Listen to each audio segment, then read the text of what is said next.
کہتے ہیں ایک بزرگ اپنی زندگی کے آخری لمحات تک پہنچے تو ان کے مرید ان کے بستر کے پاس جمع ہو کر انہیں کلمہ طیبہ کی تلقین کرنے لگے۔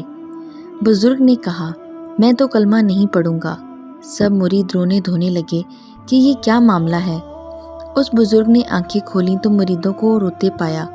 حیران رہ گئے، پوچھا تو انہوں نے بتایا کہ آپ کو کلمہ طیبہ پڑھنے کا کہا تو آپ نے انکار کر دیا۔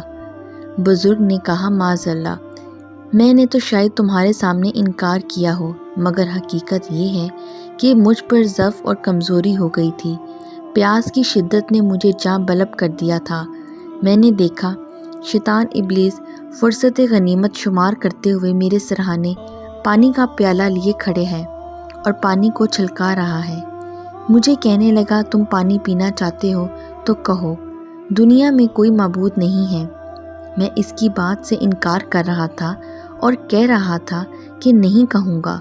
اسی طرح اس نے مجھے دائیں بائیں آگے پیچھے ہوتے ہوئے بارہا یہی کہا تو میں کہتا گیا، میں یہ کلمہ ہرگز نہیں کہوں گا۔ پھر اس نے کہا، اچھا یہی کہہ دو کہ دنیا میں 3 خدا ہیں۔ میں نے پھر کہا کہ میں ایسا نہیں کہوں گا، ہرگز نہیں کہوں گا۔ غصے میں آ کر اس نے پیالہ زمین پر دے مارا اور بھاگ گیا۔ وہ روئے سخن ابلیس کی طرف تھا۔ میں آپ لوگوں کو مخاطب نہیں تھا، اب تم لوگ گواہ رہنا کہ میں مومن ہوں، ایمان کی دولت سے جا رہا ہوں۔ یہ کہتے ہوئے کلمہ شہادت پڑھا اور جان سپرد خاک کر دی۔